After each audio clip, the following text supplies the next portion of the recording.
Hello കൂട്ടുകാരെ, എല്ലാവർക്കും സുഖമല്ലേ? അപ്പോഴേ ഇന്ന് നല്ല അടിപൊളി വളരെ എളുപ്പത്തിൽ ഉണ്ടാക്കാൻ പറ്റുന്ന ഒരു മുട്ടക്കറിയുടെ റെസിപ്പിയാണ് കാണിക്കുന്നത്. ഒരു 10 മിനിറ്റിലൊക്കെ ഉണ്ടാക്കിയെടുക്കാം, എന്നാൽ നല്ലൊരു ടേസ്റ്റുമാണ് കേട്ടോ.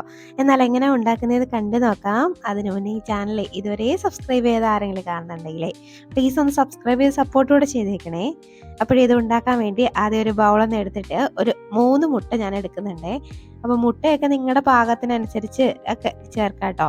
ഈ മുട്ട ചേർത്തിട്ട് ഇതിലേക്ക് ആവശ്യത്തിനുള്ള ഉപ്പും ചേർത്തിട്ട് ഇത് നന്നായിട്ടൊന്നങ്ങ് അടിച്ചെടുക്കാവേ. അപ്പൊ ഇതുപോലെ നന്നായിട്ടൊന്ന് അടിച്ചെടുത്തിട്ട് നമുക്കിത് അങ്ങോട്ടൊന്ന് മാറ്റി വെക്കാം. അപ്പൊ ഇതൊന്നും ആയിട്ടുണ്ടേ, ഇതങ്ങോട്ട് മാറ്റി വെക്കാവേ. ഇനി ഒരു മിക്സിയുടെ ജാറൊന്ന് എടുത്തിട്ട് അതിലേക്ക് ഒരു അരക്കപ്പോളം തേങ്ങയൊന്ന് ചേർത്ത് കൊടുക്കാം. കൂടെ കുറച്ച് സ്പൈസസും കൂടെ ഇട്ട് കൊടുക്കുന്നുണ്ട്. ഒരു ഗ്രാമ്പൂവും ഒരു ഏലക്കയും ഒരു ചെറിയ കഷ്ണം പട്ടയും കൂടെ ഇട്ട് കൊടുക്കുന്നുണ്ട്. ഇനി അതിലേക്ക് 1 ടീസ്പൂണോളം വലിയ ജീരകം കൂടെ ചേർത്ത് കൊടുക്കാം. കൂടെ ഒരു 1/2 ടീസ്പൂണോളം മഞ്ഞൾപ്പൊടിയും ഒരു 2 ടീസ്പൂണോളം മുളക് പൊടി ചേർക്കുന്നുണ്ട്. ഇത് കാശ്മീരി ചില്ലിയാണ്. ചേർത്തിട്ട് ഒരല്പം വെള്ളം കൂടെ ചേർത്തിട്ട് നന്നായിട്ട് പേസ്റ്റ് പോലെ അരച്ചെടുത്ത് കൊണ്ടുവരാം. ഇതുപോലെ അരച്ചെടുത്തിട്ട് അങ്ങോട്ട് മാറ്റി വെക്കണേ. ഇനി ഒരു ചട്ടി ഒന്ന് അടുപ്പത്തേക്ക് വെക്കാം. ഞാനിത് ചട്ടിയിലാണ് ഉണ്ടാക്കുന്നത്. അപ്പോൾ ചട്ടി ഒന്ന് അടുപ്പത്തേക്ക് വെച്ചിട്ട് ഒരു 2 ടേബിൾ സ്പൂണോളം വെളിച്ചെണ്ണ ചേർത്ത് കൊടുക്കുന്നുണ്ടേ. അപ്പോൾ ഈ വെളിച്ചെണ്ണ ഒന്ന് ചൂടായി വരുമ്പോഴേക്കും ഇതിലേക്ക് ഒരു കുഞ്ഞ് സവാള ഒന്ന് അരിഞ്ഞെടുത്തതാണ്, ഒന്ന് ചെറുതായിട്ട് അരിഞ്ഞതാണ്, അതും കൂടെ ചേർത്ത് കൊടുക്കാം. ഇനി സവാള അല്ല കുഞ്ഞുള്ളി ആണെങ്കിൽ ഇതിലും നല്ല ടേസ്റ്റ് ആയിരിക്കും കേട്ടോ. അപ്പോൾ എനിക്കത് അരിയാനുള്ള മടി കൊണ്ട്, തൊലിക്കാനൊക്കെയുള്ള മടി കൊണ്ടാണ് ഞാൻ സവാള എടുത്തത്. ഇനി ഒരു 2 പച്ചമുളകും കൂടെ ചേർത്ത് കൊടുക്കുന്നുണ്ട്. ഇതും കൂടെ ചേർത്ത് നന്നായിട്ടൊന്നങ്ങ് വഴറ്റിയെടുക്കാം. ഈ സവാളയ്ക്ക് ഒന്ന് ട്രാൻസ്പെറൻ്റ് ആയി വന്നാൽ മാത്രം മതി, ഒരുപാട് അങ്ങ് വയണ്ട് അങ്ങ് കളറൊന്നും മാറി വരണ്ട കേട്ടോ. അപ്പോൾ അതാണ്ട് ഇപ്പോൾ ഒന്ന് ട്രാൻസ്പെറൻ്റ് ആയിട്ടൊക്കെ വന്നിട്ടുണ്ട്. അപ്പോൾ ഇതുവരേക്ക് ഒന്ന് വഴറ്റിയെടുത്താൽ മതിയാവും. ഇനി ഇതിലേക്ക് ഒരു വലിയ തക്കാളി അരിഞ്ഞതും കൂടെ ചേർത്ത് കൊടുക്കാം. അപ്പോൾ തക്കാളി ചെറുതാണെങ്കിൽ 2 എടുക്കാം കേട്ടോ. അപ്പോൾ തക്കാളി അധികം ചേർക്കുമ്പോൾ ഈ കറിക്ക് നല്ലൊരു ടേസ്റ്റ് ആണ് കേട്ടോ. ഈ തക്കാളിയൊക്കെ വെന്ത് ഒന്ന് ഉടഞ്ഞു വരുന്ന പാകം ഉണ്ടല്ലോ, അതുവരെയും ഒന്നങ്ങ് വഴറ്റിയെടുക്കാം.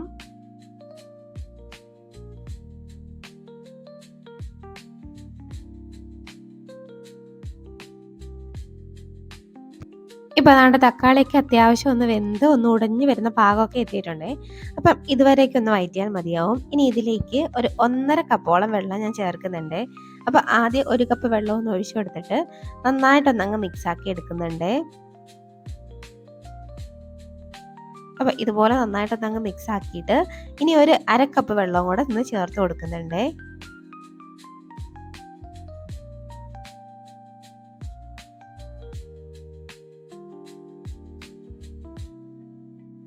ഇനി ഇതിലേക്ക് ഒരല്പം ഉപ്പും കൂടെ ഞാൻ ചേർത്ത് കൊടുക്കുന്നുണ്ട്. മുട്ടയിലേക്ക് നമ്മൾ ഉപ്പ് ചേർത്തിട്ടുണ്ട്. അപ്പം ഇതിന് വേണ്ടി മാത്രമുള്ള ഉപ്പ് ചേർത്താൽ മതി.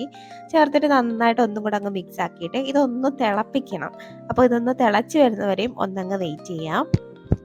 ഇപ്പോൾ ദാണ്ട് ഇതൊന്ന് തിളച്ച് വന്നിട്ടുണ്ട്. അപ്പോൾ ഇനി ഇതിലേക്ക് നമുക്ക് നമ്മളിവിടെ അടിച്ച് റെഡിയാക്കി വെച്ചേക്കുന്ന മുട്ട ഉണ്ടല്ലോ, അത് അങ്ങോട്ട് ഒഴിച്ചു കൊടുക്കാം. ഇതുപോലെ ഒന്ന് ഒഴിച്ചിട്ട് അന്നേരം തന്നെ ഒന്ന് അങ്ങ് ഇളക്കി കൊടുക്കണേ. അപ്പം ഇത് നല്ല സ്പ്രെഡായിട്ട് കിടക്കുന്ന ഒരു നല്ലൊരു മുട്ടക്കറിയാണ് കേട്ടോ. അപ്പം നിങ്ങൾ മുട്ടക്കറി ഇതുവരെ ഇതുപോലെ ട്രൈ ആക്കിയിട്ടില്ലെങ്കിൽ ഒന്ന് ട്രൈ ആക്കിക്കോ, നല്ല പൊളി ടേസ്റ്റ് ആണ് കേട്ടോ. അപ്പോൾ ഇതാണ്ട് ഇതുപോലെ ഒന്നങ്ങ് മിക്സ് ആക്കി എടുക്കാം. ഇനി നമുക്കൊന്ന് ചെറുതായിട്ട് 1 മിനിറ്റ് ഒന്ന് അടച്ചു വെക്കാം. അപ്പോഴേക്കും ഇത് വെന്ത് കിട്ടുവേ. അപ്പോൾ ഇത് 1 മിനിറ്റ് അവിടെ നിന്ന് വേവട്ടെ. ഇപ്പോൾ ദാണ്ട് 1 മിനിറ്റൊക്കെ ഒന്ന് കഴിഞ്ഞിട്ടുണ്ട്. നമുക്കിതൊന്ന് ഓപ്പൺ ചെയ്ത് നോക്കാം.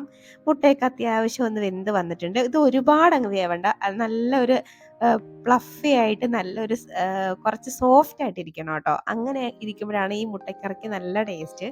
അപ്പോൾ ഇതുവരെ ഒന്ന് വെന്താൽ മതിയാവും. അപ്പോൾ ഇതൊന്ന് മിക്സ് ആക്കിയിട്ട് ഇനി ഇതിലേക്ക് നമ്മളിവിടെ അരച്ച് റെഡിയാക്കി വെച്ചേക്കുന്ന നമ്മുടെ ആ ഒരു മിക്സ് ഉണ്ടല്ലോ, അതും കൂടെ അങ്ങോട്ട് ഒഴിച്ചു കൊടുക്കാവേ.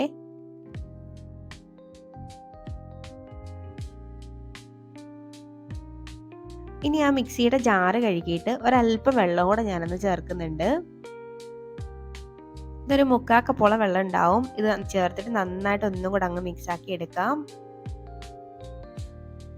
ഈ സമയേ ഉപ്പൊക്കെ നോക്കിയിട്ട് ഉപ്പൊക്കെ ഒന്ന് കറക്റ്റ് ചെയ്ത് കൊടുക്കണം കേട്ടോ. ഞാൻ ഒരല്പം ഉപ്പും കൂടെ ചേർത്ത് കൊടുക്കുന്നുണ്ട്. എനിക്കൊരല്പം ഉപ്പ് കുറവായിട്ട് തോന്നിയിട്ടേ.